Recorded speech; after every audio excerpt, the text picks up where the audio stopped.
Right, topic ஆரம்பிக்க கரெக்டாக இருக்கும். இப்போ நம்ம வகைப்படுத்துதல்னா என்ன அப்படிங்கிறத இப்போ டீட்டெயிலாக பார்ப்போம். முதல்ல ஒரு யூசேஜ் என்ன. இப்போ ஸ்பீடை பற்றி கற்றுக்கிறோன்னா ஒரு பர்சன் இங்கேருந்து ஒரு குறிப்பிட்ட தூரம் போவார் அப்படிங்கிற விஷயத்தை கற்றுக்கிறதுக்காக நம்ம பயன்படுத்துகிறோம். அதே மாதிரி வகைப்படுத்துதல் தொகைப்படுத்துதல் எதுக்காக பயன்படுது, அதோட யூசேஜ் என்ன அப்படின்னு கேட்டிங்கன்னா, differentiation is helps to find out the slope of the கிராஃப்னு சொல்லுவாங்க. வகைப்படுத்துதல்ங்கிறது ஒரு வரைபடத்தில் இருக்கக்கூடிய சாய்வினை கண்டறிய பயன்படுது. அது என்ன சார் சாய்வு பார்க்கலாம். இப்போ ஒரு ஸ்லோப்புன்னு எடுத்துக்கிட்டிங்கன்னா எப்போ கிரியேட் ஆகும், இது ஒரு ஒய்ஹெச்னு நம்ம பிளேஸ் பண்ணிக்கலாம். சரி, எக்ஸ்ஹெச் நீங்கள் போட்டுக்கலாமா, இது ஒய்ஹெச்னு சொல்லிட்டு இது எக்ஸ்ஹெச்னு கூட சொல்லலாம், அது தப்பு கிடையாது, நீங்கள் டினோட் பண்ணுறது தான். ஆனால் கிளாசிக்கல் வேங்கிறது எக்ஸ் இங்கே தான் சொல்லணும், ஒய் இங்கே தான் சொல்லணுங்கிறது கிளாசிக்கல் வே. நிறைய பேரால் தொன்மையாக பயன்பட்டு வருது. ஆனால் நீங்கள் ஒய் இங்கே போட்டு எக்ஸ் இங்கேயும் போடலாம். பட் ஆனால் போட்டதுக்கு ஏற்ற மாதிரி கிராஃபை அழகாக சேஞ்ச் பண்ணி எழுதுற நாலேஜ் இருந்தால் மட்டும் போடுங்க. இல்லை சார் தேவையில்லைங்கிற அப்படின்னு நினைக்கிறவங்க அதை பற்றி ரொம்ப பண்ண வேண்டாம். நீங்கள் ரொம்ப அதிக அளவு கோஆர்டினேஷன் சிஸ்டம் பற்றி நீங்கள் படிச்சிருந்தீங்கன்னா ப்ளஸ் கார்டீசியன் சிஸ்டத்தை பற்றி படிச்சிருந்தீங்கன்னா அது வரும். அதை பற்றி நான் அதிகமாக படிக்கல சார்னா நம்ம நீட்டை பொறுத்த வரைக்கும் அது தேவையும் இல்லை.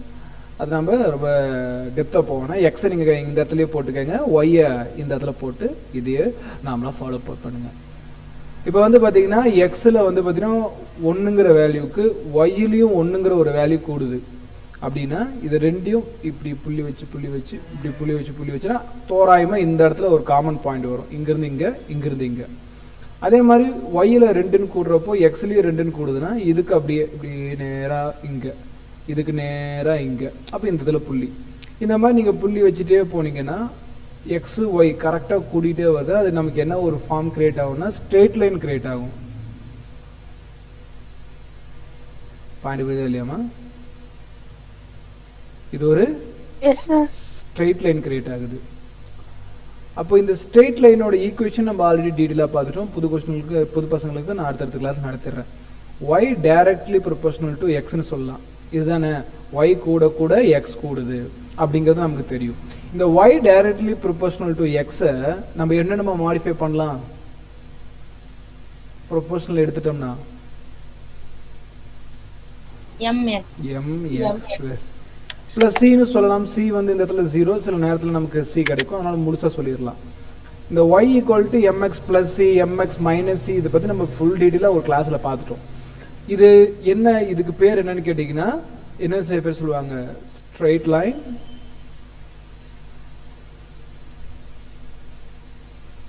ஈக்குவேஷன், தமிழ்ல நேர்கோட்டு சமன்பாடு. இப்ப ஒரு நேரா தானே ஒரு கோடு போட்டேன், அதான் நேர்கோட்டு சமன்பாடு. வளைஞ்சு போடல, ஸோ அதனால நேர்கோட்டு சமன்பாடுன்னு சொல்லுவாங்க. இது எல்லாருக்கும் தெரிஞ்சிருக்கணும். அடுத்து வந்து பாத்தீங்கன்னா இங்க நல்லா கவனிங்க, இந்த இடத்துல நீங்க நின்றுட்டு இருக்கீங்கன்னு வச்சுக்கலாம்.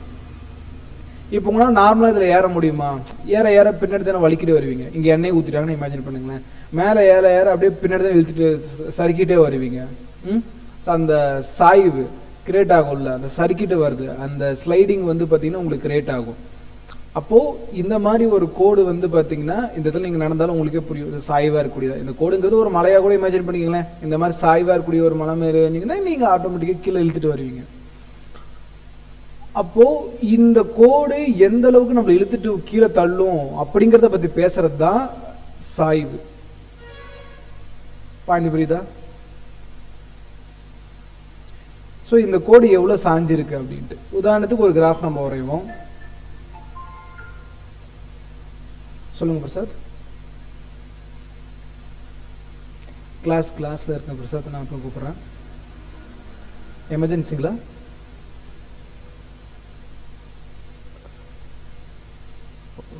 ஓகே பிரசாத், நான் பண்ணிடுறேன். புரியல?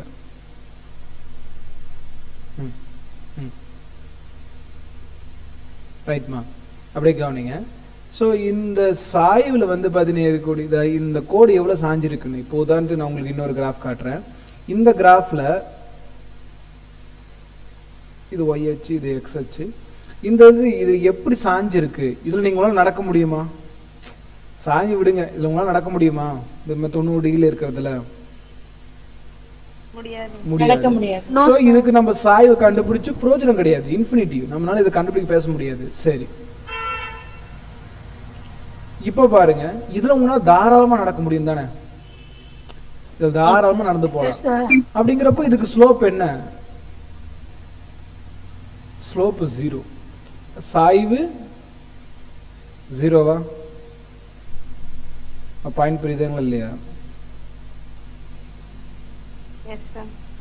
ஓகே, அது டவுட் இருக்கா? ஸோ ஸ்லோப்புங்கிறது அந்த கோடோட எவ்வளவு சாஞ்சு இருக்கு அப்படிங்கறத பத்தி டீட்டெயிலா பேசக்கூடிய ஒரு விஷயம்.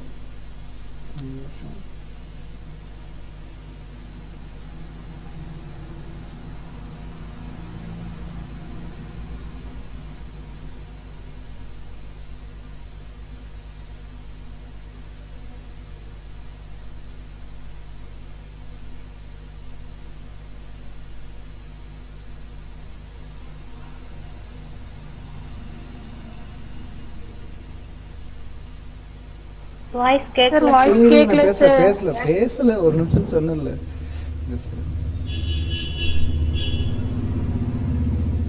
ரைட், இப்ப இந்த ஸ்லோப் வந்து பாத்தீங்கன்னா நமக்கு என்ன இருக்குன்னு கேட்டீங்கன்னா இந்த டயக்ராம்ல 0. சரி, இப்ப கொஞ்சமா உன்னிப்பா பார்த்து எனக்கு ஆன்சர் பண்ணுங்க பார்க்கலாம்.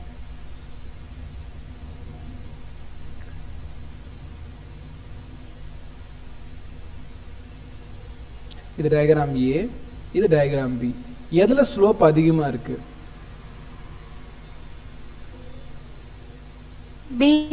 பில. ஏன்னா இதுல நீங்க கொஞ்சம் ட்ரை பண்ணி ஏறிட முடியும், ஆனா இதுல ஏற முடியுமா? ரொம்ப தள்ளிட்டு வரும். இது எதை வச்சு டிசைட் பண்ணுதுன்னா, இங்க ஒரு தீட்டா கிரியேட் ஆகும். இந்த தீட்டா சின்னதா இருக்கும், இந்த தீட்டா நமக்கு என்னவா இருக்கும்? பெருசா இருக்கும். இது என்ன நம்ம ஆல்ரெடி டீடைலா பார்த்திருப்போம். ஸ்லோப் என்ன லெட்டர்ல சொல்லணும்? சாய்வுக்கு என்ன லெட்டர் பயன்படுத்தணும்? m லெட்டர் யூஸ் பண்ணோம். m ஈக்குவல் டு நம்ம என்னென்ன ஃபார்முலா பார்த்திருக்கோம்? ஒரு ஃபார்முலா பார்த்தோம், யாருக்கு ஞாபகம் இருக்கு?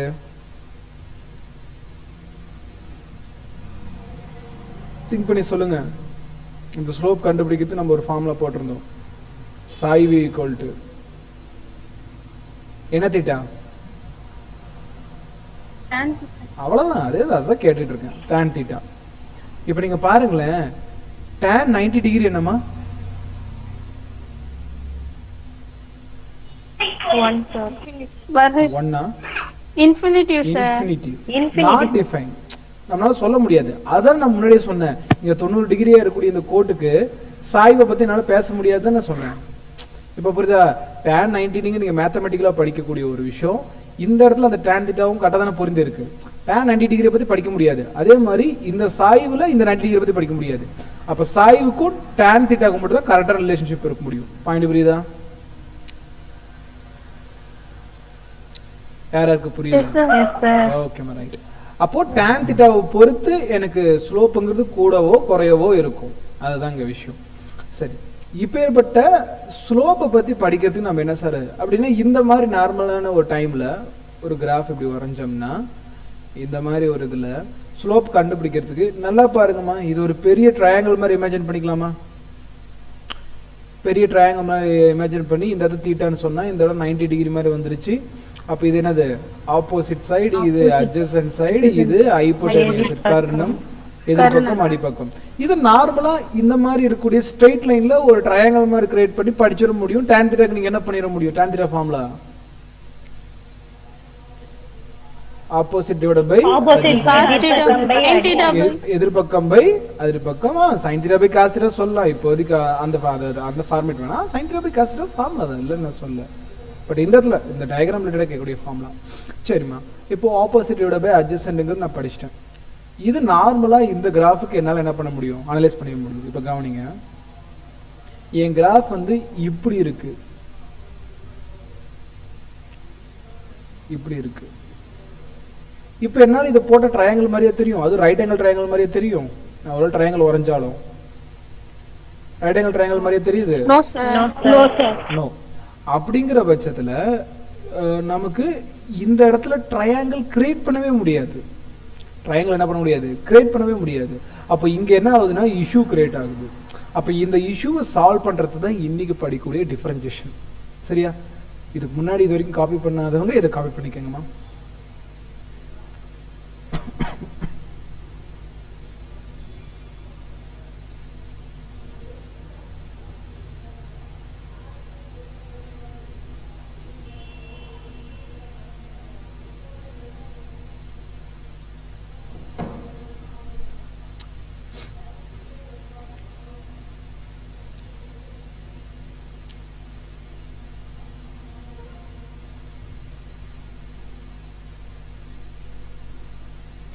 So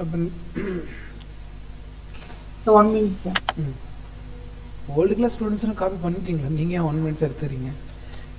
நீங்க இதெல்லாம் ஆல்ரெடி உங்களுக்கு சொல்லி கொடுத்துட்டேன்ல. இதெல்லாம் உங்களுக்கு நான் ஆல்ரெடி சொல்லி கொடுத்தது தான்.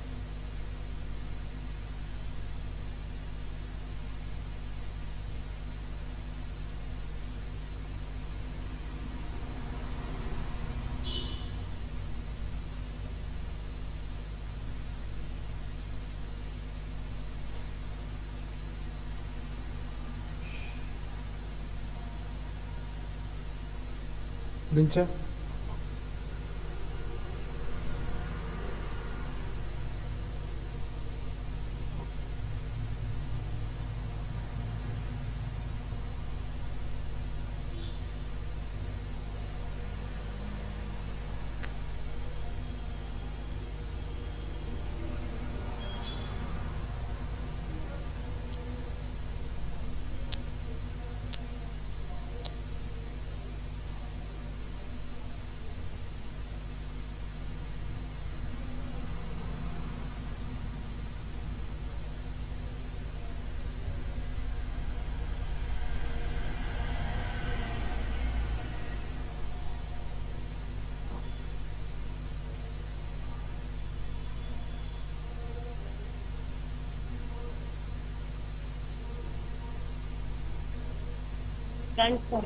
ரைட்.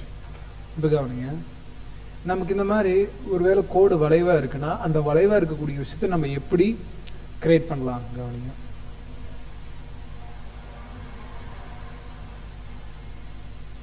லைட் எடுத்துக்கலாம். X axis, Y axis. நான் சொல்லிட்டேன் சார், இந்த எக்ஸ் ஹெச் ஒய் ஹெச்ங்கிறதுல எங்கேயாவது ரியாலிட்டியில் இருக்கானா? கண்டிப்பா கிடையாது. ஆனா மேக்ஸை பொறுத்த வரைக்கும் அதுதான். நீங்க மேக்ஸ்ல ஒரு விஷயத்தை படிச்சுட்டு அது எங்க வேணா அப்ளை பண்ணிக்கலாம். ஃபார் எக்ஸாம்பிள், நான் எப்பயுமே சொல்லக்கூடியதுதான். இப்போ உதாரணத்துக்கு 2ன்னு ஒரு நம்பர் எடுத்துக்குவோம். 2ங்கிற ஒரு நம்பர், அது எல்லாருக்கும் தெரியும் தானே? 2ங்கிற நம்பர் யாருக்கும் தெரியாம இருக்குமா? 2ங்கிற நம்பர் எல்லாருக்கும் தெரியும் தானே? யாராவது எனக்கு வந்து பாத்தீங்கன்னா அந்த 2ங்கிற நம்பரை போட்டோ எடுத்து அனுப்ப முடியுமா என்னால? இல்ல எனக்கு கூப்பிட்டு காட்ட முடியுமா அந்த 2ங்கிற நம்பரை? முடியாது. ஆனா நீங்க அந்த 2 பயன்படுத்துவீங்க. என்னென்ன பயன்படுத்துவீங்க? 2 water bottle, 2 pencil, 2 book, 2 bag, புரியுதா இல்லையா? 2 பசுமாடு, 2 எரும மாடு, எல்லா இடத்துலயுமே அது இருக்கும். நீங்க எல்லா இடத்துலயும் நீங்க என்ன பண்ணிக்கலாம்? யூஸ் பண்ணிக்கலாம்.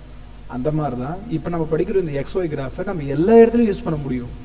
Force, acceleration, velocity, energy, work, distance, 2 விஷயத்தை கம்பேர் பண்ற எல்லா இடத்துலயும் பயன்படுத்த முடியும் பிசிக்ஸ்ல.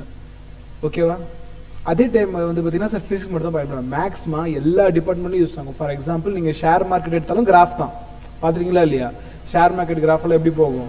இப்படி இப்படி இப்படி இப்படி இப்படி இப்படி சைன்னு போயிடும். ஒரு கோவிட் சுச்சுவேஷன் வரப்போ பேஷன் கவுண்ட்ஸ் எப்படி தான் போடுவாங்க? இந்த மாதிரி போய் சரன் போகும், சரன் குறையும். கரெக்ட் தானே?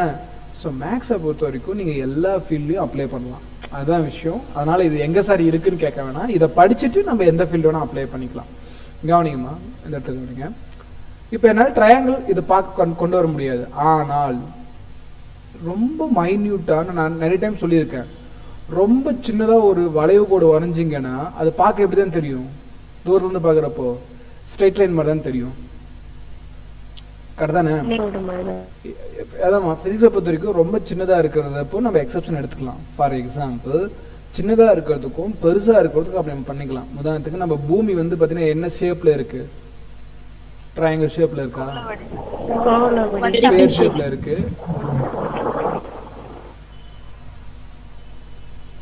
இப்படி இருக்குன்னா நம்ம இங்க இருக்குன்னு வச்சுக்கிட்டா நமக்கு பூமி எப்படி தெரியணும்? வளைவா தானே தெரியணும். நீங்க போய் உங்க வாசல்ல பாருங்க, ஸ்ட்ரெயிட் லைனா தானே தெரியுது. ஏன்னா இந்த பெண்டுங்கிறது ரொம்ப பெரிய பெண்டு, பல கிலோமீட்டர்கள் வந்திருக்கு அந்த பெண்டு. அப்ப ரொம்ப பெரிய இந்த வளைவை நம்ம பார்க்க எப்படி தெரியும்? ஒரே ஸ்ட்ரெயிட் லைன் மாதிரி தான் நமக்கு ஒரு என்ன சொல்றது, ஒரு பிம்பத்தை ஏற்படுத்தும். இமேஜினேஷன் தான். பாயிண்ட் புரியுதா இல்லையாமா? நமக்கு எப்படி தெரியுது? பூமி ஸ்ட்ரெயிட் லைன் தான் தெரியுது. ஏதாவது வளைஞ்ச மாதிரி தெரியுதா? இல்லதானே? அதேதான். மேக்ஸை பொறுத்த வரைக்கும் நமக்கு ரொம்ப சின்னதா இருக்கிறதும் ரொம்ப பெருசா இருக்கிறதையும் நம்ம இந்த ஒரு ஸ்ட்ரெயிட் லைன் கீழே கொண்டு வந்துடலாம். அதே மாதிரி ரொம்ப சின்னதா இருக்கிற அந்த வளைவை தூரத்துல இருந்து பார்த்தா நமக்கு எப்படி தெரியும்? ஒரு ஸ்ட்ரெயிட் லைன் மாதிரி தெரியும். அப்ப நம்ம என்ன சார் பண்ணலாம்னா, இந்த சின்னதா ஒரு இடத்த நம்ம ஸ்ட்ரெயிட் லைன் இமேஜின் பண்ணா ஒரு சின்ன ட்ரையாங்கிள் வரைய முடியும். பாயிண்ட் புரியுதா இல்லையா? அதே மாதிரி இங்க ஒரு குட்டி ட்ரையாங்கிள், இங்க ஒரு குட்டி ட்ரையாங்கிள், இங்க ஒரு குட்டி ட்ரையாங்கிள், இங்க ஒரு குட்டி ட்ரையாங்கிள், இங்க ஒரு குட்டி ட்ரையாங்கிள். புரியுதா இல்லையா எப்படி ட்ரையாங்கிள் கிரியேட் பண்றாங்க? இப்படி குட்டி குட்டியா அந்த மொத்த லைனையுமே ட்ரையாங்கிளா பிரிச்சிட வேண்டியதான். அப்படி ட்ரையாங்கிளா பிரிச்ச விஷயத்தை நம்ம என்ன சார் பண்றது அப்படின்னு கேட்டீங்கன்னா, ட்ரையாங்கிளா பிரிச்சது கடைசியா நம்ம என்ன பண்ணிக்கலாம்னா, இந்த எல்லா ட்ரையாங்கிளையும் ஆட் பண்ணிட்டா ஒரு பெரிய சைஸ் ட்ரையாங்கிள் கிடைக்குமா?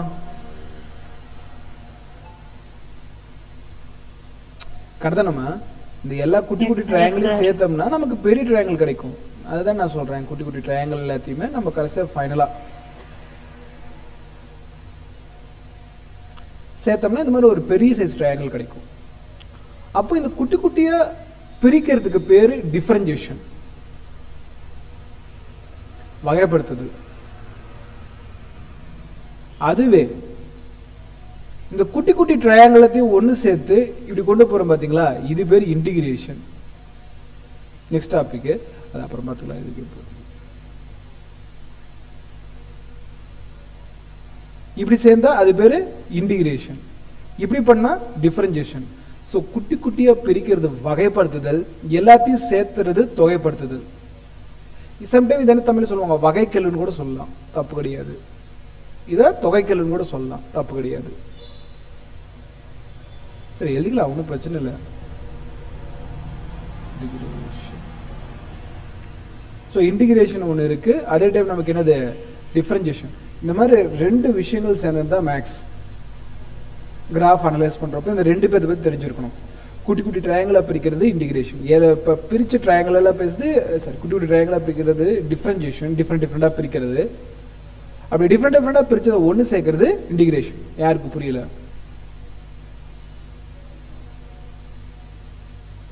கிளியரா? எதுக்கு முதல்ல இந்த ரெண்டு யூஸ் ஆகுதுன்னு? ஓகே, இந்த டிஃபரன்சியேஷன் கான்செப்டுக்கு வருவோம். இந்த டிஃபரன்சியேஷனை பொறுத்த வரைக்கும் இங்க பாருங்க, இது எல்லாமே ஒரு ஸ்லோபா தானே இருக்கு. மொத்தம் எனக்கு இந்த ஸ்ட்ரெயிட் லைனை பத்தி படிக்கணும், நான் அப்படி நேரா இருந்த ஈஸியா அந்த சாய்வை படிச்சிருவேன். டிஃபரன்சியேஷன் பண்றது மூலமா இந்த ஸ்லோப் என்னால என்ன பண்ண முடியுது, ஈஸியா ஸ்டடி பண்ண முடியுது. அப்ப இந்த மாதிரி ஸ்லோப் ஐடென்டிஃபை பண்றதுக்கு யூஸ் ஆகக்கூடியதா டிஃபரன்சியேஷன். யாருக்கு புரியல? எல்லாருக்கும் புரியுதா? ஸ்லோப் சாய்வை பத்தி படிக்கிறதுக்கு தேவையானது வகைப்படுத்துதல். சார் இங்க நல்லா இங்க பாருங்க, இது ஒரு ஏரியா, இது ஒரு ஏரியா, இது ஒரு பரப்பு, இது ஒரு பரப்பு, இது ஒரு பரப்பு. எல்லா பரப்பையும் ஒன்று சேர்க்கிறது ஒரு பெரிய பரப்பு கிடைக்கும். இப்படி மாதிரி ஏரியாவை பத்தி ஸ்டடி பண்றதுக்கு யூஸ்ஃபுல்லா இருக்கிறது தொகைக்கெழு. To help to find out area of the graph அப்படின்னா நம்ம என்ன சொல்லலாம், இன்டிகிரேஷன் தான் ஹெல்ப் பண்ணும். அதுவே டிஃபரன்சியேஷன் எதுக்கு ஹெல்ப் பண்ணுன்னு கேட்டீங்கன்னா, இந்த மாதிரி குட்டி குட்டியா இருக்கிறதோட சாய்வை கண்டுபிடிக்க பயன்படும். புரியுதா ரெண்டுக்கும் என்ன டிஃபரன்ஸ்னு? ஸ்லோப் விசஸ் ஏரியான்னு சொன்னாலும் ஓகே தான், டிஃபரன்சியேஷன் விசஸ் இன்டிகிரேஷன் சொன்னாலும் ஓகே தான். யாருக்கு புரியல? இந்த கேள்வி நான் திருப்பி திருப்பி கேட்டே இருப்பேன். புரியுதா? ரைட், இப்போ நம்ம டாபிக்ல போலாம். அப்போ ஒரு டிஃபரன்சியேஷன் நமக்கு எதுக்கு பயன்படுது, ஒரு வகைக்கெழுவை நம்ம எதுக்காக பயன்படுத்துறோம்? ஒரு வகைக்கெழுவை நம்ம எதுக்காக பயன்படுத்துறோம் அப்படின்னு கேட்டீங்கன்னா, find slope, find out the slope அப்படி கூட எழுதிக்கலாம். ஒரு கொடுத்த கிராஃப்ல எனக்கு ஸ்லோப் எவ்வளவு இருக்கு, சாய்வு எப்படி இருக்கு அப்படிங்கிறது தான் இதுக்கான பயன். நோட் பண்ணிக்கோங்கம்மா. வகைகளோட பயன் அப்படின்னு கேட்டீங்கன்னா சாய்வினை கண்டறிதல்.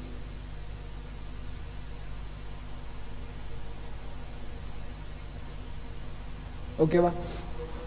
மற்றபடி opposite divided by adjacent, y by x, அதான் slope, m equal to tan theta, இதெல்லாம் கவர் பண்ணியாச்சு. கரெக்டானா? Yes sir. அவ்வளவுதான், அதே தான் நான் இங்க கொடுத்துருக்கேன். ஸோ இதே தான் இந்த டெஃபினிஷன்ல இந்த லைன்ல நம்ம கொடுத்துருப்போம். ஸோ இந்த ஒரு ஸ்டேட்மெண்ட் மட்டும் எழுதிக்கங்க.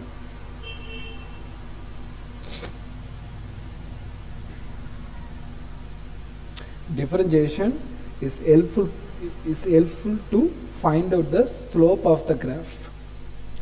Slope of the graph.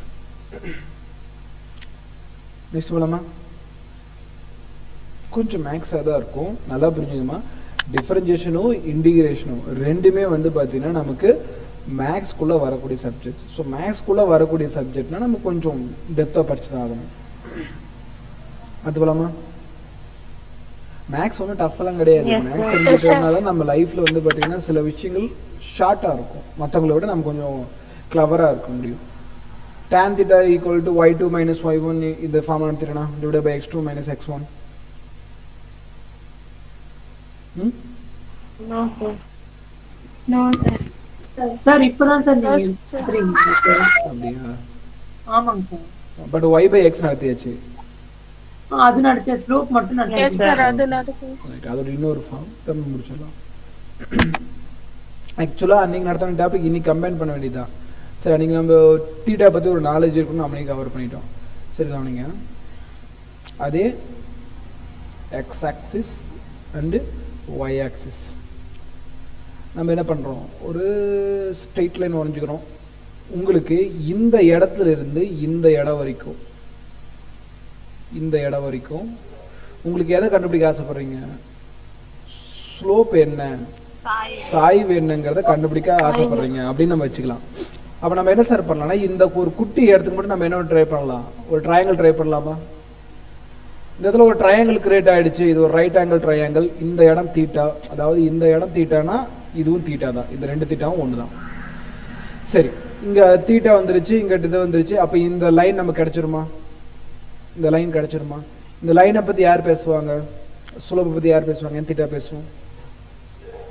tan theta. Tan theta. Right, tan theta equal to என்ன ஃபார்முலா?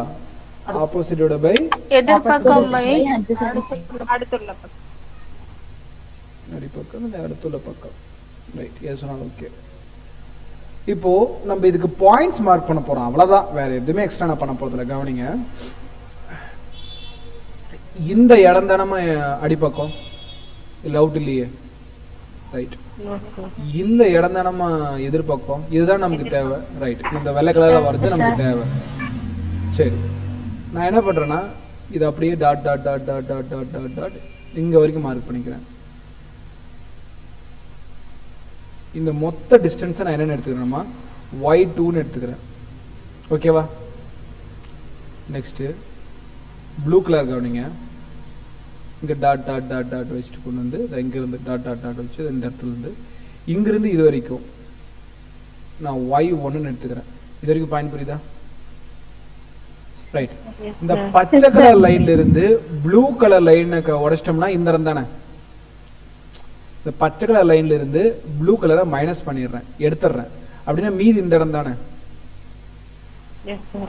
அதாவது இந்த இடத்துல நம்ம என்ன சொல்லலாம், y2 minus y1 ரெஃபர் பண்ணலாமா? பச்சை கலர் லைன்ல இருந்து இந்த ப்ளூ கலர் எடுத்துட்டா y2 Yes, minus sir. y1. நல்லா பாருங்க, இந்த லென்த்தும் இந்த வெள்ளை கலர் லென்த்தும் ஒன்று தானே. அதுல எந்த டவுட் இருக்கா?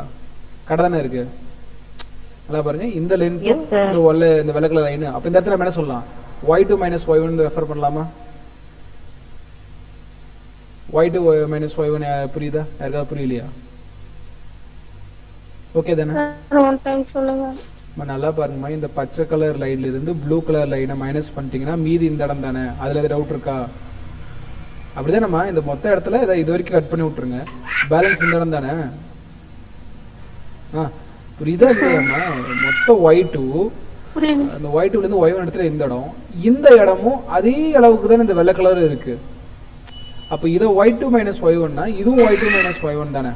ரெண்டும் ஒரே மாதிரி தானே இருக்கு. parallel vectors, அதே கான்செப்ட் தான். அடுத்தது இதே கான்செப்ட்ல நான் என்ன x axis பத்தி ஆராய்ச்சி பண்ண போறேன். சோ என்ன பண்ணேன்னா இங்க இருந்து அப்படியே dot dot dot dot dot dot dot dot dot dot dot இங்க ஒரு டாட் வச்சுக்கிறேன். இது வரைக்கும் நான் என்ன பேர் வச்சுக்கிறேன்னா x2ன்னு வச்சுக்கிறேன். ப்ளூ கலரா? இங்க கவனிங்க, இந்த இடத்துல இருந்து ஒரு dot dot dot dot dot dot dot dot dot இங்க ஒரு டாட் வச்சுக்கிறேன். இது வரைக்கும் நான் என்ன பேருமா எடுத்துக்கிறேன், x1ன்னு எடுத்துக்கிறேன். சரி, மறுபடியும் சொல்லுங்க பார்க்கலாம். இந்த பச்சை கலர் லைன்ல இருந்து ப்ளூ கலர் லைன் எடுத்துட்டா இந்த இடம் கிடைக்குமா? அப்ப அது என்ன சொல்லலாம், x2 minus x1. இந்த இடம் x2 minus x1னா இந்த இடம் என்னது, x2 minus அது x1. x2 minus x1 sir. சரி, ஆப்போசிட் சைடுக்கு இப்ப என்ன கண்டுபிடிச்சிருக்கோம், y2 minus y1. y2 minus adjacent side க்கு என்ன y2 minus கண்டுபிடிச்சிருக்கோம், y1. adjacent side க்கு என்ன கண்டுபிடிச்சிருக்கோம், x2 minus x1. அப்ப இந்த tan thetaங்கிற விஷயத்துல அப்ளை பண்ணா என்ன கிடைக்கும் பாருங்க, y2 minus y1 divided by x2 minus x1. x2 minus x1. ரைட்மா, இதுதான் ஃபார்முலா, நோட் பண்ணிக்கங்க. ஒரு நிமிஷம் வந்துடுறேன், நீங்கள் நோட் பண்ணிட்டு இருங்க.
என்னம்மா முடிஞ்ச? Done, sir. Yes, sir. இப்போ புரியுதா? tan theta equal to y2 minus y1 அப்படிங்கிறது ஒரு ஃபார்முலா தான். நம்ம tan theta க்கு நிறைய ஃபார்முலா கம்பைன் ஆகும், பார்க்கலாமா? So tan theta equal to நம்ம என்ன ஃபார்முலா பார்த்துருக்கோம் அப்படி பார்த்தா, ஃபர்ஸ்ட் கிளாசிக் ஃபார்முலான்னு சொல்லக்கூடிய ஆப்போசிட் டிவைடட் பை அட்ஜசன்ட் இது ஒன்று, அப்புறம் ஸ்லோப்புங்கிறது tan theta க்கு சமம் தான். அடுத்தது opposite adjacent sin theta divided by cos theta. நார்மலா சொன்னா y by x னு சொல்லலாம், இல்ல எக்ஸாக்ட்டா சொன்னா y2 minus y1 divided by x2 minus x1. இந்த மாதிரி நிறைய வேரியஸ் ஃபார்ம் tan theta க்கு இருக்கு. ஓகேவா? நோட் பண்ணிக்கங்கம்மா.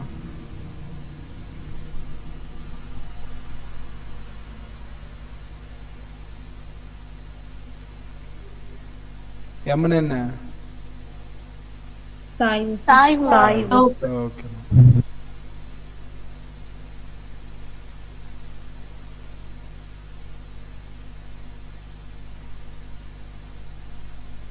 ரொம்ப இம்பார்ட்டன்ட்.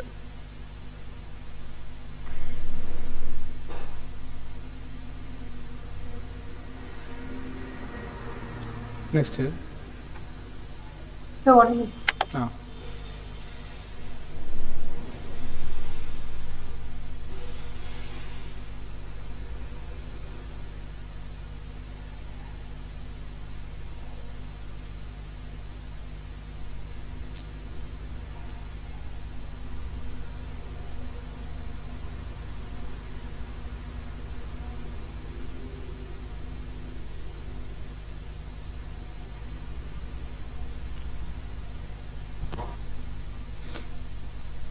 ரெக்கார்டிங் போயிட்டு இருக்கு.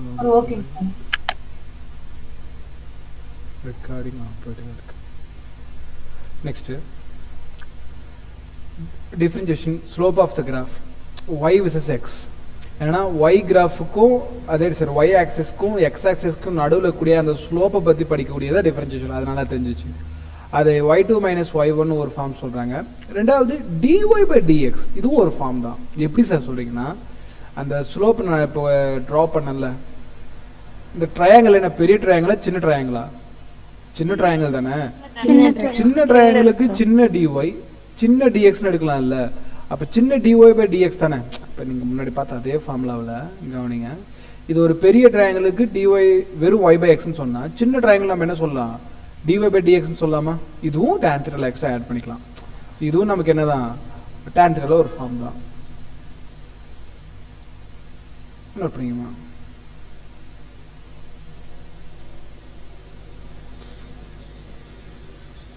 நெக்ஸ்ட் நோட் பண்ணியாச்சா? Slope tan theta dy by dx y by x y2 minus y1 divided by x2 minus x1 எல்லாமே tan theta கான ஒரு ஃபார்ம் தான்.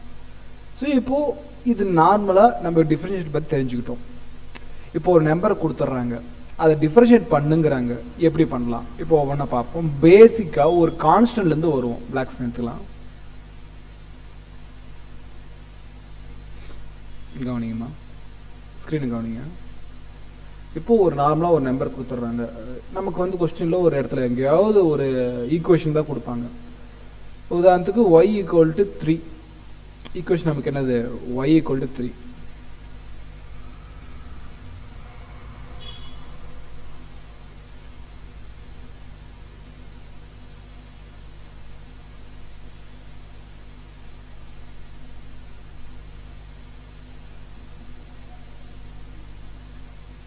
உதாரணத்துக்கு y ஈக்குவல் டு 3 இந்த மாதிரி ஒரு ஈக்குவேஷன் கொடுத்துட்றாங்க.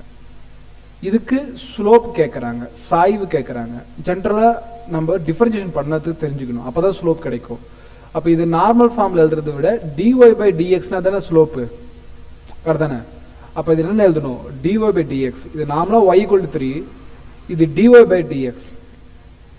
இதுக்கு என்ன சார் அப்படின்னு கேட்டிங்கன்னா, ஜென்ரலாக இதுக்கு 0 வரும். ஏன்னு பாருங்களேன்,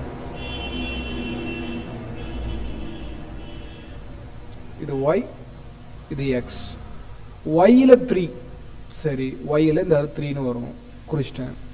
xல என்னன்னே தரல, கரெக்ட் தானேம்மா? xல என்ன தரல தானே? அப்ப xல என்ன தரலைன்னா எதுவா வேணா இருக்கலாம். ஸ்ட்ரெயிட் லைன் போயிட்டே இருக்கும்.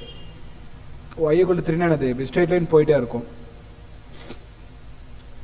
இப்போ கவனிங்கம்மா, yல ஸ்ட்ரெயிட் லைன் போயிட்டே இருக்கு. இங்க நீங்க ஈஸியா நடந்தானே போலாம். இதுல சாஞ்சி கிஞ்சி விழுந்துருவீங்களா? இல்ல இல்ல, இதுல ஸ்ட்ரெயிட் நடந்து போலாம் இல்லம்மா. அப்ப இதுல ஸ்லோப் இருக்கா? இதுல ஸ்லோப் இருக்கா? 0 டைரக்டா 0 ன்னு சொல்லிடலாம். ஃபார்முலா அப்புறம் போவோம், இப்போதைக்கு தெரிஞ்சுக்கலாம். அடுத்தது சார் நீங்க கேட்கலாம், x = 3ன்னு தர மாட்டாங்களா? இப்படி தர மாட்டாங்களா? நீங்களே யோசிச்சு பாருங்களேன். x = 3னா xல இந்த 3ன்னு சொல்லிட்டோம்னா நம்ம கோட் எப்படி போடுவோம்? இப்படி போடுவோமா? 90 டிகிரி. இப்படிதான் போட்டாகணும். ஏன்னா நம்ம yல எதுவுமே தரலைங்கிறப்போ. இதுல நம்ம ஆராய்ச்சி பண்ண முடியுமா? இது என்னது ஸ்லோப்பு? Infinity slope. படிக்கவே முடியாது. இன்ஃபினிட்டி நாட் டிஃபைன் அர்த்தம். Not define. இதை டிஃபைன் பண்ண முடியாது, விளக்க இயலாது. பாயிண்ட் புரியுதா இல்லையா? அப்போ உங்களுக்கு என்ன சார், உங்களுக்கு எந்த கோஆர்டினேஷன் வச்சு கொடுப்பாங்களா, y ஈக்குவல் டு கொடுப்பாங்களா, x ஈக்குவல் டு கொடுப்பாங்கன்னா y ஈக்குவல் டு கொடுத்தா மட்டும்தான் நம்மளால ஸ்லோப்பை ரிசர்ச் பண்ண முடியும். x ஈக்குவல் டு கொடுத்தீங்கன்னா அது dx by dy ஃபார்ம் எங்கேயுமே கிடையாது. ஏன்னு இப்போ உங்களுக்கு புரிஞ்சா? என்ன உங்களால் ஆராய்ச்சி பண்ண முடியாது, அந்த கஷ்டம் இருக்கும், டிஃபிகல்ட் இருக்கும். சரியா? ஜென்ரலா y ஈக்குவல் டு 3 என்னமா கிளியர் சார். ஆனாலும் சில இடத்துல தந்திருப்பாங்க, அது என்னன்னு அந்த கொஸ்டின் சொல்லித்தரேன்.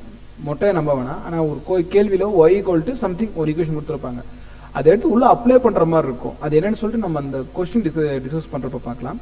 இப்போ இது நோட் பண்ணிக்கோங்க. y = 3 dy by dx = 0. ஆனா இதுக்கு ஃபார்முலா வச்சு போடலாம். இந்த ஒரு ஸ்டெப்புக்கு நம்ம கிராஃப் போட்டு நம்மளால ஈஸி சொல்லிட முடியும். பெரிய பெரிய ஈக்குவேஷன் கொடுத்துட்டாங்கன்னா நம்மளால பண்ணவே முடியாது. ஒரு சின்ன ஃபார்முலா இருக்கு, அதை வச்சு எல்லாத்தையும் சால்வ் பண்ண முடியும். போட்டுக்கோங்க இதை.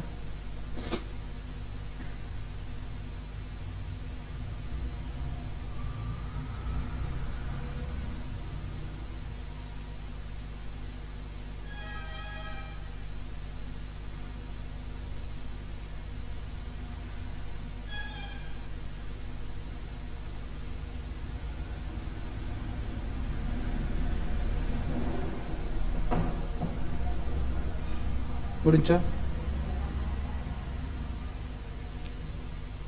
Okay sir. Okay right. இப்போ உங்களுக்கு இந்த y = 3 x = 3ங்கற மீனிங் புரிஞ்சிருக்கும். நெக்ஸ்ட் இன்னொரு ஸ்டெப் பார்க்கலாம். x = 3 y = 3ன்னு சொல்லிட்டு இதை நம்ம ஃபார்முலாவை எப்படி அப்ரோச் பண்ணுறது எரேஸ் பண்ணிக்கலாம். ஃபார்முலா டிஃபரன்ஷியேஷன் ஃபார்முலா எப்பயுமே இந்த பக்கம் dy/dxன்னு போட்டோம்னா அது ஸ்லோப்புன்னு அர்த்தம். அப்போ நம்ம என்ன பண்ண ஆரம்பிச்சிட்டோம்னா செம்ம ஃபார்முலாக்குள்ளே கொண்டு வந்துட்டோன்னு அர்த்தம். அப்போ dy/dxக்கு என்ன ஃபார்முலான்னு கேட்டிங்கன்னா n இன்ட்டு எக்ஸ் தான் இன்னொரு சைடில் இருக்கும் x⁻n−1 இன்ட்டு சி. இந்த இன்ட்டு சிங்கிறது பெரிய கான்செப்ட் இல்லை, ஏன்னா நீங்கள் பொறுத்த வரைக்கும் மேக்ஸில் தான் இந்த சியை பற்றி நம்ம ரொம்ப டீட்டெயிலாக பார்ப்போம். சின்னா யார்ட்டி சொல்லி கொடுத்துரு. சினா என்ன? கான்ஸ்டன்ட். இந்த இடத்துல கான்ஸ்டன்ட். ஓகே, இல்ல இந்த இடத்துல கான்ஸ்டன்ட் தான். சாரி, இந்த இடத்துல கான்ஸ்டன்ட் தான். இந்த இடத்துல கான்ஸ்டன்ட் தான், மாறிலி தான். குறுக்கு வெட்டு கோடுங்கிறது அந்த இடத்துல y = mx + c. அந்த இடத்துல அது வந்து குறுக்கு வெட்டு இன்டர்செப்ட். ஓகே ஓகே, அது ஒரு சின்னது. ஏன் சார் ஒரே வேர்டு கொடுக்கணும்னா நான் தான் சொல்லிட்டேன் கொடுக்கலாமா, ஆனா அந்த கொடுத்துட்டீங்கன்னா அதுக்கப்புறம் விளக்கு சொல்லிட்டீங்கன்னா பிரச்சனையே இல்லை. உதாரணத்துக்கு என் பேர் சக்திவேல்னா இன்னொருத்தரும் சக்திவேல்னு பேர் வைக்க கூடாதா என்ன? இன்னொருத்தரும் சக்திவேல்னு பேர் வைக்கலாம். அப்ப அது சொல்லணும், இல்ல இவர் டீச்சர் சக்திவேல், ஓகேவா, அவரு வந்து பாத்தீங்கன்னா ஏதாவது ஒரு வக்கீலோ இன்ஜினியரோ வேற ஏதோ சக்திவேல், அப்ப சொன்னா பிரிஞ்சுட்டு தானே, அப்ப குழப்பம் வராது தானே. இல்ல நான் தேடி வந்து டீச்சர் சக்திவேல் சொல்லிட்டு நீங்க வந்துருவீங்க. அந்த மாதிரிதான். ஸோ ரெண்டுக்கும் சீனு நீங்க பேர் வைக்கிறப்போ இது மாறிலியா கான்ஸ்டன்டா அப்படின்னு நம்ம சொல்லிட்டோம்னா பிரச்சனையே இல்லை. ரைட். அடுத்தது இந்த ஃபார்முலா என்ன சொல்லுதுங்கிறத தவிர்த்து அந்த ஃபார்முலாக்கு பார்த்துக்க முன்னாடி நம்ம எது கவனிங்க, மேல ஒய்னா கீழே ஒய் வரக்கூடாது, ஒய் எக்ஸ் அப்படிங்கிறதா இருக்கணும். ஏன்னு கேட்டீங்கன்னா நான் போட்ட கிராஃப் வந்து பாத்தீங்கன்னா ஒய் தான் ஹீரோ, எக்ஸ் ஹீரோ கிடையாது. ஏன்னு சொல்றேன், இப்ப இந்த ஸ்லோப் பாருங்க, இப்படி வளைஞ்சு நெளிஞ்சு போகுது, கோடு வந்து வளைஞ்சு போகுது அப்படின்னு தான் நமக்கு தெரியும். இந்த ஒய்யை வந்து மெயின் ஃபங்க்ஷனா எடுத்துக்கலாம். ஓகேவா, இப்போ உதாரணத்துக்கு y = function of x இப்படி சொல்லிட்டேன்னா function of xங்கிறது y தான், சரியா இல்லையா? என்ன சொல்றது, என்ன சொல்லலாம், சொல்றது சொல்ல தமிழ்ல, இது தமிழ்ல வேர்டு ஃபங்க்ஷனுக்கு விழா நிகழ்ச்சியில சொல்லிடாதீங்க, தமிழ் சார்பா. வெரி குட், வெரி குட்மா. இது ஒய்யோட சார்பு. சொல்ல போனா இப்படி நான் எழுதிட்டேன்னா எக்ஸ் இஸ்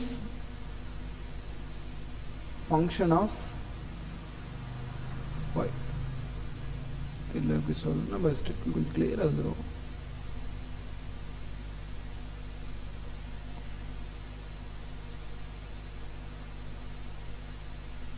அப்படி சொல்லிடலாம், ஃபங்க்ஷன் ஆஃப்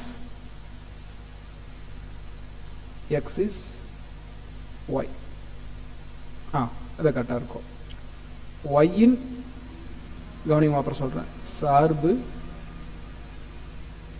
எக்ஸின் சார்பு ஒய் ஆகும். கவனிங்க, இத நார்மலா இந்த மாதிரி ஒரு பிராக்கெட் குள்ள எக்ஸ போட்டு இவனை எஃப்னு போட்டீங்கன்னா இதுக்கு பேரு ஃபங்க்ஷன். இதுக்கு பேர் நம்ம என்னமா சொல்லுவோம், ஃபங்க்ஷன் சொல்லுவோம். யாரு வந்து இன்னத்துக்கு ஜாயின் பண்றாங்க. ரைட், என்ன சொல்லிட்டு இருந்தோம்,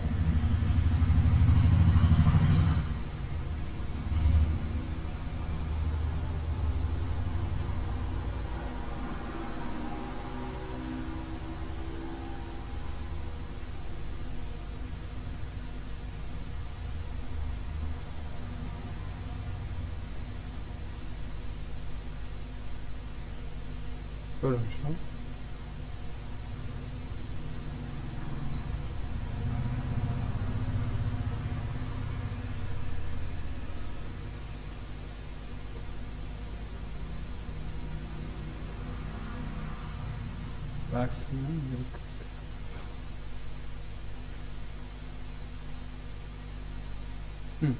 என்ன சொல்லிட்டு இருந்தோம், y = ஃபங்க்ஷன் ஆஃப் x அப்படிங்கிறது. அந்த ஸ்டேட்மெண்ட்டை சொன்ன என்ன சொல்லலாம், function of X is Y. தமிழ்ல எக்ஸின் சார்பு y ஆகும், இப்படிதான் சொல்லுவோம். இதுக்கு என்ன மீனிங்னு பாருங்க. எஃப்னா இந்த இடத்துல நான் என்ன ரெஃபர் பண்றேன்னா ஃபங்க்ஷன். தமிழ்ல என்ன சொல்லுவோம், விழா. அதே தான் இங்கேயும் நம்ம மீனிங் எடுத்துக்கிறோம். உதாரணத்துக்கு உங்க வீட்டில் வந்து பாத்தீங்கன்னா ஏதாவது ஒரு விசேஷம் இருக்கு அப்படின்னா, முன்னாடி கேட் இருக்குன்னா, இந்த கேட்டை தாண்டி யார் உள்ள போவாங்க அப்படின்னா, இந்த வீட்டை இந்த ஃபங்க்ஷன் யார் நடத்துறாங்களோ அவங்க தானே. இதான் உதாரணத்துக்கு உங்க அப்பா வந்து ஃபங்க்ஷன் நடத்துறாரு அப்படின்னா, இப்போ யாரோ ஒரு தேர்ட் பர்சன் வராங்கன்னா இந்த கேட்டை தாண்டி உள்ள போக முடியுமா அவரால்? போக முடியாது. உதாரணத்துக்கு இது ஒரு காது குத்துன்னு வச்சுக்கலாம். ஒரு காது குத்து விழா. இந்த காது குத்து விழாவை யார் யார் உள்ள வரணும், ஃபங்க்ஷன், இந்த ஃபங்க்ஷனுக்கு, இந்த காது குத்துங்கிற ஒரு ஃபங்க்ஷனுக்கு யார் யாரு வரணும் அப்படிங்கறது முடிவு பண்றது உங்க அப்பா. மறுபடி சொல்றேன், உங்க அப்பா தான் என்ன பண்ணுவாருன்னா காது குத்துங்கிற ஃபங்க்ஷனுக்கு யார் யார் வரணுமோ அதை டிசைட் பண்ணுவாரு. கரெக்டா? இதெல்லாம் நம்ம இப்படி சொல்றோம், வேற ஒண்ணுமே இல்லம்மா. நீங்க டே டு டே லைஃப்ல சொல்றத மேத்தமெட்டிக்கல அப்படி மாத்திட்டேன். மேத்தமெட்டிக்கல் ஈக்குவேஷன் சொன்னா ஒரே லைன்ல முடிஞ்சு போச்சு. இது நீங்க வந்து டீட்டெயிலா சொல்லணும். காது குத்துங்கிற விழா அந்த ஃபங்க்ஷனா இருக்கு, அதை வந்து அப்பா நடத்துறாரு அப்படிங்கிறதுக்கு அப்பா ஈக்குவல் டு எஃப் ஆஃப் பிராக்கெட்ல காது குத்து. முடிஞ்சா? சிம்பிளா புரியுதா? டே டு டே லைஃப்ல நீங்க போட்டுக்க முடியும். அதே மாதிரி இப்ப இங்க நம்ம வருவோம் y equal to function of x is y. அப்போ yங்கிறது யாருன்னு கேட்டீங்கன்னா x ஓட ஃபங்க்ஷனை கண்ட்ரோல் பண்ணக்கூடிய ஒரு ஆள். அதான் நான் சொல்லிட்டேன். யார் ஹீரோ? y தான் ஹீரோ. இந்த y பொறுத்து x எப்படி மாறுது. ஸோ இந்த x ஓட எல்லா ஃபங்க்ஷனையும் கண்ட்ரோல் பண்ணக்கூடியது y. சில நேரத்தில் மேக்ஸ் நீங்க டெப்தா படிச்சுன்னா x equal to function of y கூட போட்டிருப்பான். அப்போ y ஓட ஃபங்க்ஷனை கண்ட்ரோல் பண்றது x. இப்படி இருக்கு. நம்ம நீட்டுக்கோ இல்லை ரொம்ப டெப்தா போகாம இருந்தோம்னா நமக்கு தேவை கிடையாது. இதோட முடிச்சுக்கலாம். அப்ப நம்ம என்ன சொல்லலாம், y equal to function of x. புரியுதா? Yes sir. Yes sir. y equal to function of x. இப்போ ஃபங்க்ஷனுங்கிற வேர்டு எல்லாருக்குமே புரிஞ்சிருக்கும். இவன் y தான் இந்த xல கூடிய எல்லா விஷயத்தையும் கண்ட்ரோல் பண்றான் அப்படிங்கறத விஷயம். இது நோட் பண்ணிக்கோங்க. இது நம்ம சப்ஜெக்டோட லெட் பண்ணலாம். இது நோட் பண்ணிக்கோங்க.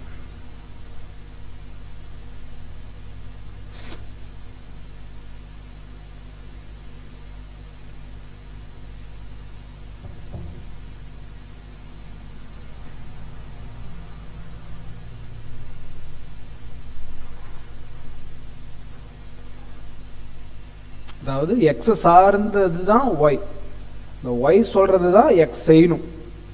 ஒன்றும் இல்லை. எக்ஸின் சார்பு யாரை சார்ந்திருக்கான்? ஒய். அந்த காது குத்துங்கிற ஃபங்க்ஷன் யாரை சார்ந்திருக்கு? அப்பாவை. அதான் விஷயம்.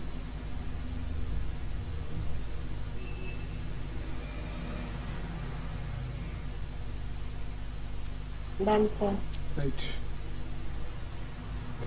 இதுதான் ஃபார்முலா. இப்ப நம்ம ஃபார்முலாக்கு எக்ஸ்பிளைன் கொடுக்குறோம். அதுக்கு தான் கொண்டு வந்தது.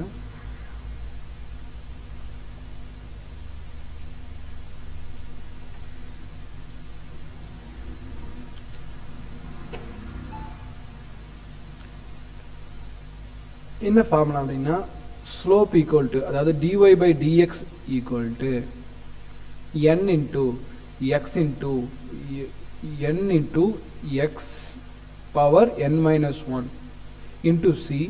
இது ஜென்ரலான ஃபார்முலா. அந்த சிங்கிறது நம்ம மேக்ஸிமம் யூஸ் பண்ண மாட்டோம். ஏன்னு போகவும் சொல்றேன். இந்த சிங்கிறது என்னன்னு அப்புறம் சொல்றேன். இப்போ இது என்னன்னா என்னன்னு கேட்டீங்கன்னா, உதாரணத்துக்கு கொஸ்டின் பேப்பர்ல y equal to 5x square அப்படி கொடுத்துருக்காங்கன்னா பவர்ல என்ன இருக்கோ அதுதான் n. இப்போ என்னன்னு சொல்லனா பவர் வேல்யூ. என்ன சொல்லலாம்? பவர் வேல்யூ, உயரடுக்கு மதிப்பு. இப்போ ஒரே ஒரு இது மட்டும் நம்ம சால்வ் பண்றேன், அப்புறம் உங்களுக்கே புரிஞ்சிடும். கொஸ்டின் கவனிங்க. உதாரணத்துக்கு y equal to 3x power 3 இப்படி கொடுத்துருக்காங்க அப்படின்னா என்ன பண்ணலான்னு கவனிங்க.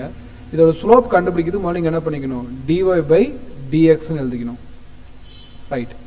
முதல்ல ஃபார்முலா மைண்ட்ல ஓட்டுங்க. n எழுதணும். இதுல n யாரு? 3 எழுதிக்கிறேன். அடுத்தது x எழுதிக்கணுமா? சரி, x எழுதிட்டேன். நெக்ஸ்ட் n minus 1 அப்போ இந்த இடத்துல என்னங்கிறது 3, அப்போ 3 3 minus 1. minus 1. இன்டு சி வேணாம், அது நான் சொல்லிட்டேன். இன்டு சி தேவையில்லை. போடல போட்டுக்கலாம், பட் நம்ம இப்போது போடல. அப்படிங்கிறப்போ 3x பவர் ஸ்கொயர் முடிஞ்ச டிஃபரன்சியேஷன். அவ்வளவுதான் டிஃபரன்சியேஷன். இருங்க ஒரு சின்ன விஷயம். என்ன வரைஞ்சோம், இங்க இருக்க 3 விட்டோம் பாருங்க, இதை விட்டுறக்கூடாது. அதெல்லாம் கரெக்டு தான், நம்ம ஒரு சின்ன விஷயத்தை விட்டுட்டோம். கவனிங்க, முதல்ல இந்த 3 எழுதிருங்க, அதனால அதை விடக்கூடாது. இன்ட்டு இப்போ n எழுதுங்க. இதுல n யாரு, அதுவும் ஒரு 3 தான். 3. அப்புறம் x power 3 minus 1. 3 into 3 9. x பவர்ல 2. நம்ம இன்னும் क्वेश्चंस எல்லாம் போடலாம், ஈஸியா புரிஞ்சிரும். இத நோட் பண்ணிக்கங்க. அப்ப 9x² அப்படிங்கிறது y = 3 into x power cube-க்கான சரியான ஃபார்முலா. இன்னும் நம்ம போடலாம், இன்னும் நிறைய போடலாம். நோட் பண்ணிக்கங்க இது வரைக்கும்.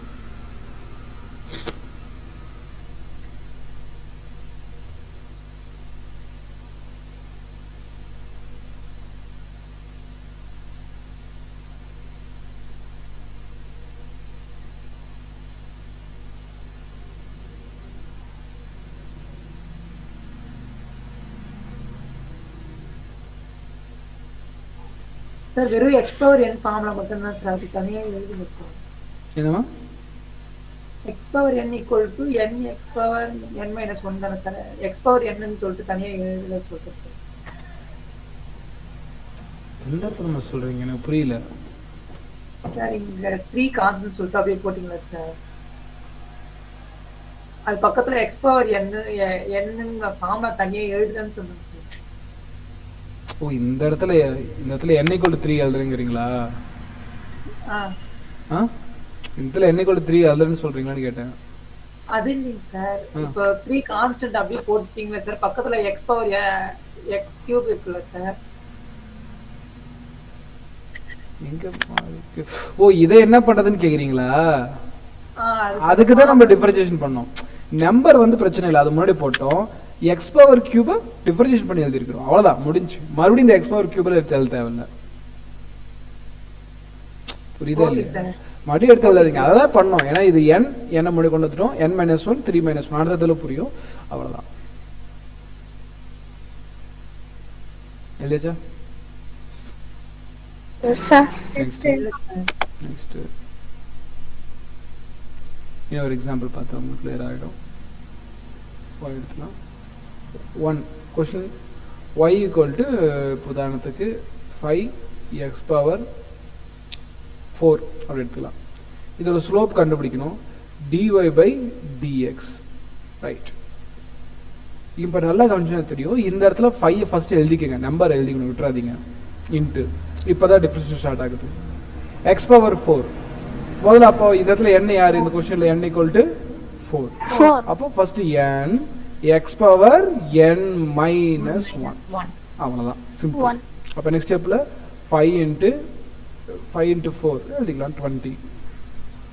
5 into 4 வேணாம், 5 into 4 20 x பவர் 3. இன்னும் சம் பார்க்கலாம், அப்புறம் எழுதிக்கலாம். y = உதாரணத்துக்கு 12 into x பவர் 5 அப்படி வந்திருக்குன்னு வச்சுக்கலாம்.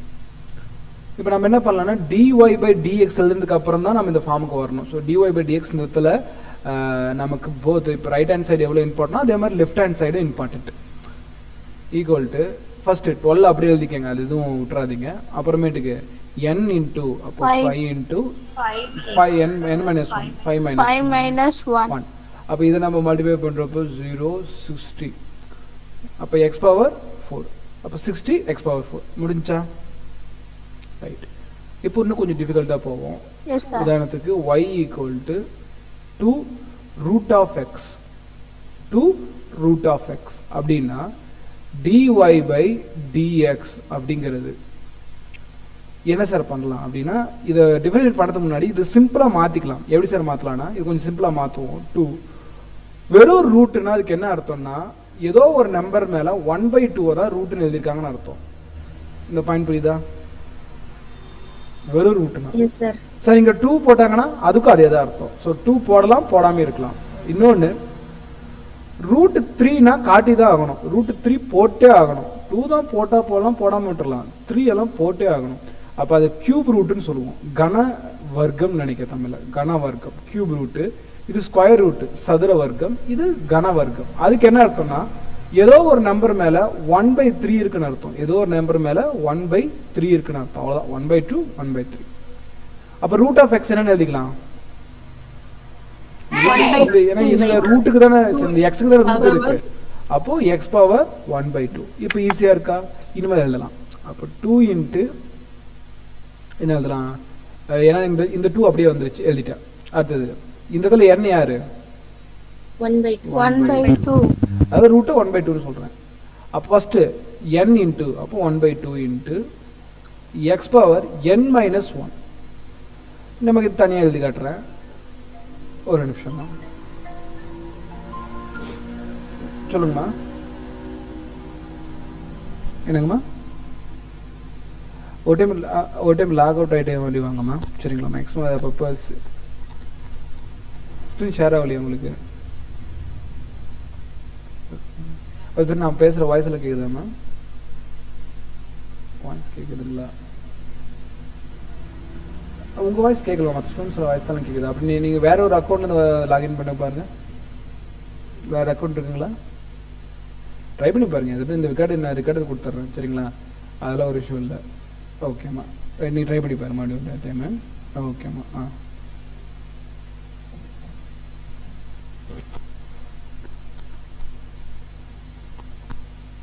கவனியம்மா, dy/dx. அப்போ நம்ம மைனஸ் பண்ணலாம். 1/2 - 1க்கு என்ன எழுதலாம்? Cross multiplication. அப்படிங்கிறப்போ இதை கிராஸ் பண்ணோம்னா இது இன்டூ 2 ஆயிடும். அப்போ 1 - 2 டிவைடட் பை 2. அப்போ இது என்ன சொல்லலாம்? -1 டிவைடட் பை 2. இது வரைக்கும் புரியுதா? -1 டிவைடட் பை 2. அப்போ இதுக்கு எழுதலாமா அடுத்த ஸ்டெப்ல? 2 கேன்சலா? 2 கேன்சல். அப்போ என்ன இருக்குன்னு எக்ஸ் பவர்ல? எக்ஸ் பவர் நம்ம என்ன கண்டுபிடிச்சிருக்கோம்? -1/2. நல்லா ஞாபகம் வச்சுக்கோங்க. இந்த மாதிரி பவர்ல மேக்ஸிமம் மைனஸ் வரதை அவாய்ட் பண்ணுங்க. Try to avoid the minus power value. Minus power வரதை நீங்க முடிஞ்ச வரைக்கும் அவாய்ட் பண்ணிக்கோங்க. அப்ப என்ன சார் பண்ணலாம்னா, மேல இருந்தா -1/2, அதுவே டிவைடர்ல வந்துச்சுன்னா, கீழே வகுத்துல வந்துச்சுன்னா, டிவைட்ல வந்துச்சுன்னா 1/x பவர் +1/2ன்னு சொல்லலாம். புரிஞ்சா? ஸோ மேல இருந்து நம்ம வகுத்துல கொண்டு வந்துட்டோம். ஸோ வகுத்துல வரப்போ +1/2. இந்த 1/2 நம்ம ரிவர்ஸ்ல எழுதுனா என்ன எழுதலாம்? ரிவர்ஸ்ல போனோம்னா ரூட் எழுதலாமா? அவ்வளவுதான். அப்ப இதுக்கு ஆன்சர் 1/√x. பாயிண்ட் புரியுதா? Yes sir. நோட் பண்ணிக்கமா.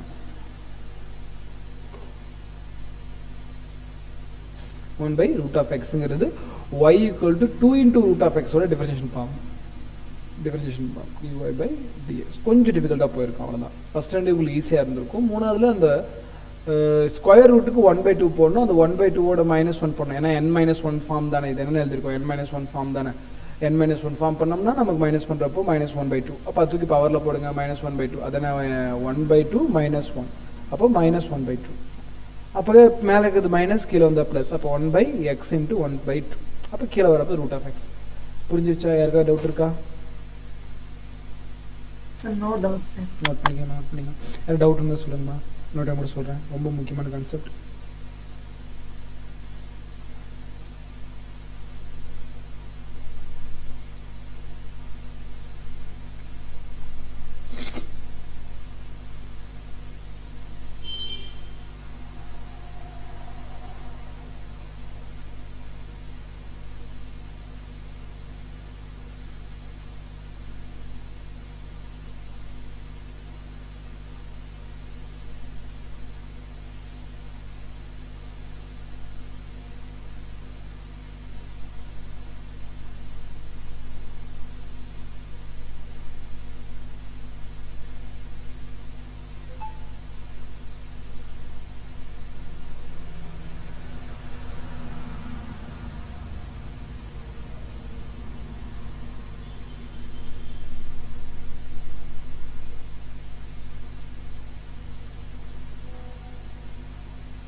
முடிஞ்சமா?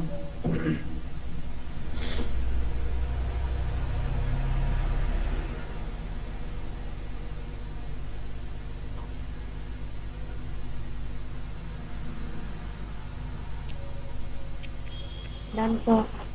ஓகேம்மா ஜஸ்ட் இன்னும் ஃபியூ சம்ஸ் பார்க்கலாம். மற்ற எழுதியாச்சா? Yes sir.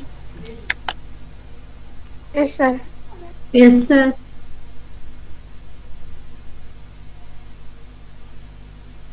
ஓகேம்மா இப்போ கவனிங்க. அடுத்தது நம்பர் என்னம்மா? எத்தனை சம்?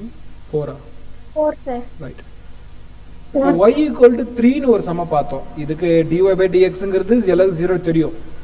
அதானே போட்ட கொஞ்ச நேரத்துக்கு முன்னாடி ஃபர்ஸ்டா dy by dx of 3 is 0, slope கிடையாது. இந்த ஃபார்முலா வைஸ்னு போட்டு பார்க்கலாம். ஃபார்முலா வந்து dy பை dxக்கு முதல்ல நம்பர் எழுதிட்டேன். அப்புறம் n எழுதணும். x பவர்ல இருக்கிறதா n. அப்படின்னா இங்க x இல்ல. நம்ம என்ன பண்ணலாம்னா ஒரு x நம்மளே உறைஞ்சிக்கலாம். அதுக்கப்புறம் அதோட பவர்ல 1ன்னு போட்டுறாதீங்க, 0ன்னு போடுங்க. இதுக்கு என்ன சார் அர்த்தம்னு கேட்டீங்கன்னா x பவர் 0னா 1ன்னு அர்த்தம். அப்ப 3 into 1 3 தானே, மறுபடியும் நமக்கு அதே பிளேஸ் தானே போகுது. x பவர் 0னா 1. அப்ப x பவர் 0 இந்த இடத்துல 1ன்னு போட்டா 3 into 1 பழைய வேல்யூ போறதுனால இது தப்பு கிடையாது. x பவர் மட்டும் 1 கிடையாது, y power 0 1, anything power 0 is 1. உதாரணத்துக்கு 1000 போட்டு அதுக்கு மேல 0 போட்டனாலும் அது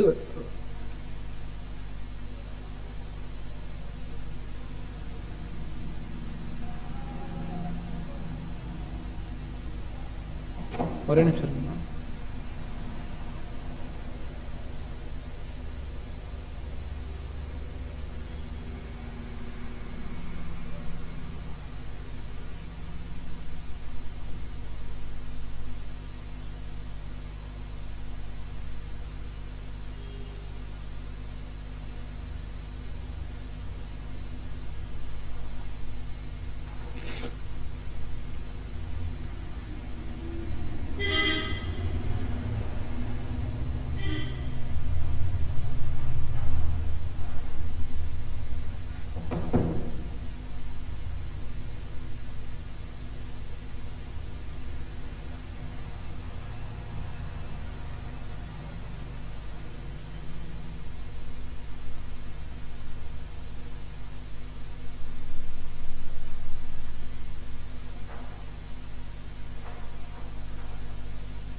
ஸ்கிரீன் ஷேர் தானே இருக்கு. எனக்கு ஸ்டாப் ஆயிடுச்சு மாமா. சார் ஷேர்ல தான் சார் இருக்கு. ஷேர்ல தான் சார் இருக்கு.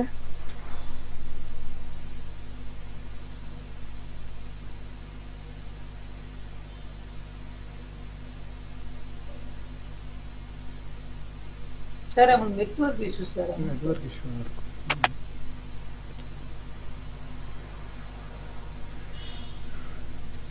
நெட்வொர்க் இஷ்யூனா ஒரு இஷ்யூ இல்லைமா, நம்ம ரெக்கார்ட் எடுத்தோம். ஸோ அதனால் நீங்கள் என்ன பண்ணிக்கலாம், தாராளமாக பண்ணிக்கலாம். அப்போ ஒரு நெட்வொர்க் இஷ்யூ.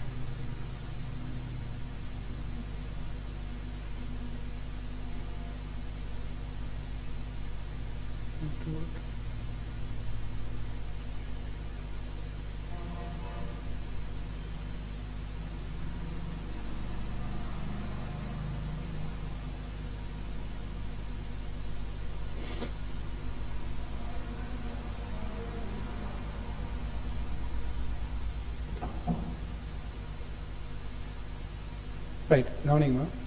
எதிர்க்கு முடிச்சோம் சார். ரெக்கார்ட் போடுறீங்க சார்? நான் ரெக்கார்டிங் ஓடிதான் இருக்கு. ரெக்கார்டிங் இருக்கு. ஓகே, y = 3 பற்றி ரேஸ் பண்ணிட்டு இருந்தோமா?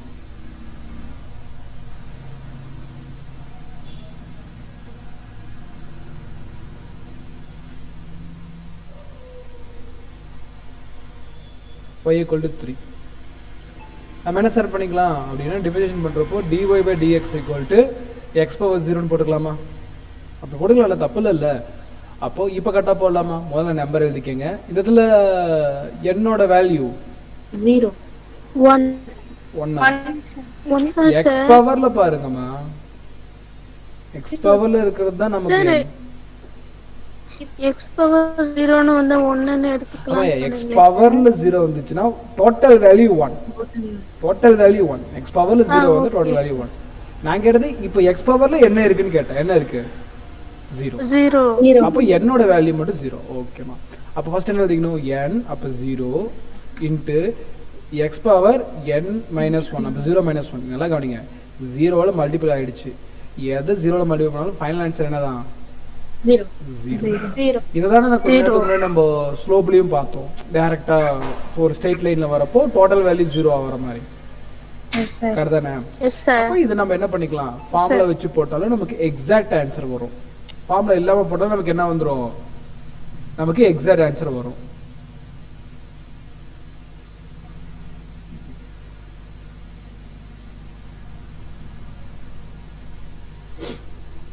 ரைட்.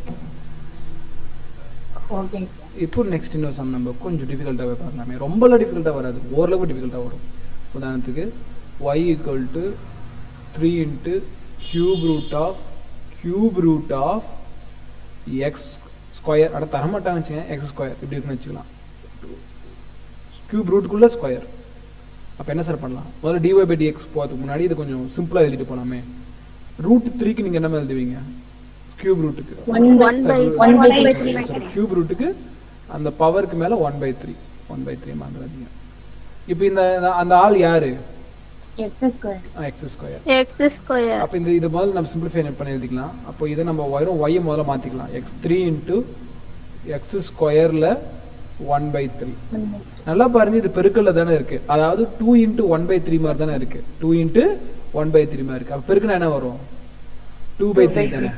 அவ்வளவுதான். இப்போ இந்த சிம்பிளா ஃபார்முலா மாதிரி 3 இன்ட்டு எக்ஸ் பவர் 2/3 வருதா. இப்போ ஓகேவா, இப்போ ஒரு நம்பர் மாதிரி வந்துருச்சா. ஃபிராக்ஷனல் தான், இல்லைன்னு சொல்ல. இன்னும் இனி ஸ்லோப் கண்டுபிடிக்கணும். இது சிம்பிள் ஃபார்ம். ஸ்லோப் கண்டுபிடிக்க ஃபார்முலா dy பை dx. முதல்ல நம்பர் எழுதிக்கலாம். n என்ன 2/3. எக்ஸ் பவர்ல 2/3 மைனஸ் 1. கிராஸ் மல்டிப்ளிகேஷன் பண்ணா மேல என்ன ஆன்சர் வரும், இங்க 3 கேன்சல், வெறும் 2 மட்டும் இருக்கும். கிராஸ் மல்டிப்ளிகேஷன் பண்ணா 2 மைனஸ் 3/3, அப்போ -1/3. -1/3. சரி, மேல இருந்தா பிளஸ், நான் சொல்றேன் மேல வந்து -1/3 இருக்கு, +1/3 இருக்க மாதிரி மெயின்டைன் பண்ணா அப்ப கீழே கொண்டு வந்துடலாம். அப்ப 2 இன்ட்டு கீழே என்ன வந்துடும், எக்ஸ் பவர் 1/3.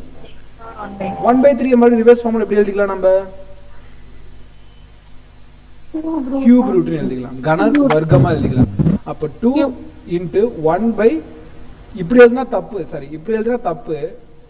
ஒரு சின்ன வளைவு போட்டு இதுல என்ன மென்ஷன் பண்ணுவீங்க, 3 மென்ஷன் பண்ணும். ஆனா முன்னாடி போட்டு 2க்கு மென்ஷன் பண்ண மாட்டோம். ஏன்னா 2 மென்ஷன் பண்ணாலும் பண்ணலாலும் 2 தான் இருக்குன்னு அர்த்தம். ஆனா 3 மென்ஷன் பண்ணா மட்டும்தான் 3 இருக்குன்னு அர்த்தம். புரியுதா இல்லையாமா?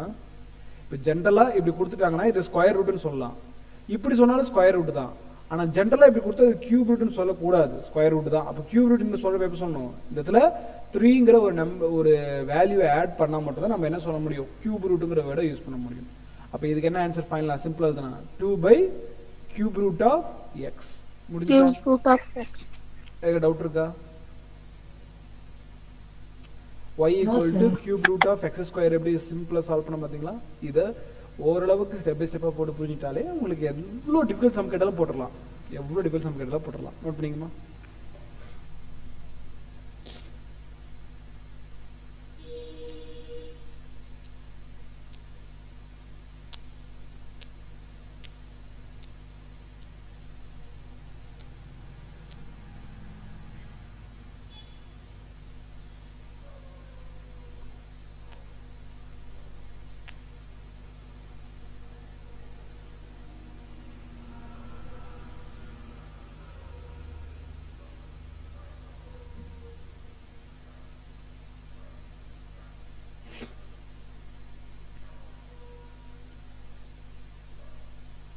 முடிச்சா?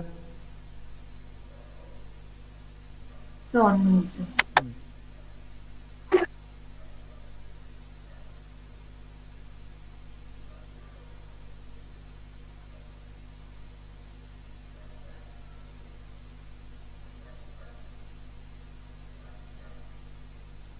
ரைட், இதை காப்பி பண்ணிட்டு டைம் என்னமா 7:27 ஆகுது. 37 10 மினிட்ஸ் பிரேக் போயிட்டு வந்துருங்கம்மா. 10 மினிட்ஸ் பிரேக் முடிச்சதுக்கு அப்புறம் இன்டிகிரேஷன்ல இன்னும் கொஞ்சம் இருக்கு, சுமார் 2-3 சம் ப்ராக்டிஸ் பண்ணிட்டு நம்ம சரி டிஃபரன்ஷியேஷன் இன்னும் கொஞ்சம் இருக்கு. இந்த டிஃபரன்ஷியேஷன் முடிச்சுட்டு இன்டிகிரேஷன் போகலாம். இன்னும் சின்ன சின்ன பாயிண்ட்ஸ் அதில் ஆட் பண்ணிட்டு நம்ம இன்டிகிரேஷன் போகலாம். பொறுமையாக சொல்லித்தரேன். ஏன்னா மேக்ஸில் இந்த மாதிரி டாபிக் எல்லாம் அவாய்ட் பண்ணிடுவீங்க. அது பண்ணக்கூடாதுங்கிறத இவ்வளோ பொறுமையாக சொல்லித்தரேன். அவாய்ட் பண்ணிடாதீங்க. டவுட் இருந்தால் உடனே கேட்டுருங்க. மறுபடியும் கூட சொல்லித்தரேன். இன்னும் 2 டைம் 3 டைம் 4 டைம் 5 டைம் எத்தனை டைம் கேட்டாலும் சொல்லித்தரேன். ஸோ புரியலைன்னா அப்படியே உட்காந்துட்டு இருக்காங்க. திட்டிடுவேன்னு நினச்சி உட்காராதீங்க. ஓகேவா? ஏன்னா இது புரிஞ்சுக்கிறதுக்கு கொஞ்சம் டைம் ஆகும். அவ்வளோதான். புரியாதுன்னு கிடையாது, டைம் ஆகும். அதுவும் இல்லை ஃபஸ்ட் டைம் படிக்கிறப்ப. பட் ஆல்ரெடி மேக்ஸ் கொஞ்சம் படிச்சிருந்தீங்கன்னா இது உங்களால் ஈஸியாக ரீட் பண்ண முடியும். பியூர் சயின்ஸ் ஸ்டூடெண்ட்ஸ்க்கு கொஞ்சம் டிஃபிகல்ட்டாக இருக்கும். இருந்தாலும் இதெல்லாம் 10th இருக்குது, மறந்துடாதீங்க.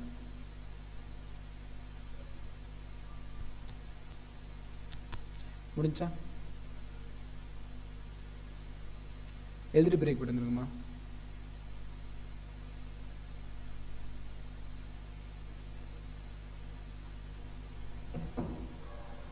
என்ன டன் சார். ரைட் சார் ஓகேங்க சார். டைம் வந்து 7:28 ஆகுது. 10 minutes 38க்கு வந்துருங்கம்மா. ஓகே.